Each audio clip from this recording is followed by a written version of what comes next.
संभल एक बार फिर से चर्चाओं में है। योगी आदित्यनाथ का एक और बयान आया है। आपको याद होगा कि अभी कुछ दिनों पहले योगी आदित्यनाथ ने वक्फ को लेकर एक बयान दिया था जिस पर काफी बवाल मचा था। योगी आदित्यनाथ ने कहा था कि यह वक्फ बोर्ड नहीं है बल्कि लूट का अड्डा है, यह माफिया बोर्ड है। इस तरीके के शब्दों का इस्तेमाल किया था और कहा था कि हम अपनी एक एक इंच जमीन वापस लेंगे। ऐसा क्यों कहा था? क्योंकि आपको याद होगा कि जेपीसी में वक्फ बिल को लेकर चर्चा चल रही थी। उस दौरान उत्तर प्रदेश सरकार की तरफ से भी वहां वक्फ की जमीनों का ब्यौरा दिया गया। वक्फ का दावा था कि उसके पास लगभग 14,000 एकड़ भूमि उत्तर प्रदेश में है, लेकिन जब यह जांच हुई और उत्तर प्रदेश सरकार ने आंकड़ा जेपीसी कमेटी के सामने रखा तो उसमें पता चला कि जो 14,000 एकड़ का दावा वक्फ बोर्ड करता है उसमें से 11,712 एकड़ जमीन सरकारी है, नगर पालिका की है, मतलब सरकार के कब्जे वाली वो जमीन है जिस पर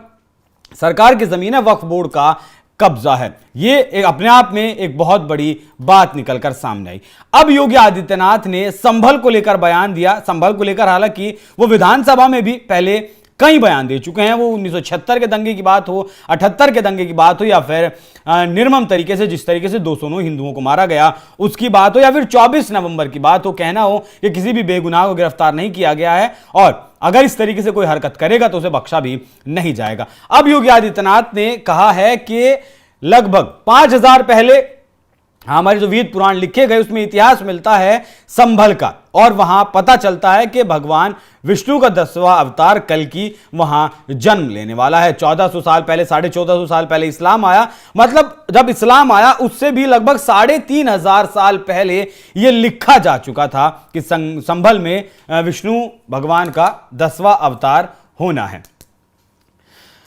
उसके बाद एक कार्यक्रम में बोलते हुए ये चीजें कही, बताया कि 1526 में संभल में हरिहर मंदिर को तोड़ा गया। उसके बाद 1528 में अयोध्या राम मंदिर को तोड़ा गया। दोनों मंदिरों को मीर बाकी ने तोड़ा। संभल का एक अलग पौराणिक महत्व रहा है। वहां 68 तीर्थ स्थल थे। हम अभी केवल 18 निकाल पाए हैं, 19 कूप थे और हमने सभी को खोज निकाला है। हम हमारी एक एक इंच जमीन वापस लेंगे। एक एक इंच जमीन किसी को नहीं देंगे, किसी को भी नहीं देंगे। इसके बाद उन्होंने यह भी कहा कि 56 साल बाद संभल के मंदिर में भगवान शिव का जल अभिषेक किया गया। और विपक्ष पर हमला बोलते हुए यह भी कहा कि क्या कर रहे थे वहां तुम? ठेका लिए थे समाज को जाति के नाम पर बांटने का। हमारे पुराणों को तो पहले पढ़ लो, बाद में मुझसे शास्त्रार्थ कर लेना।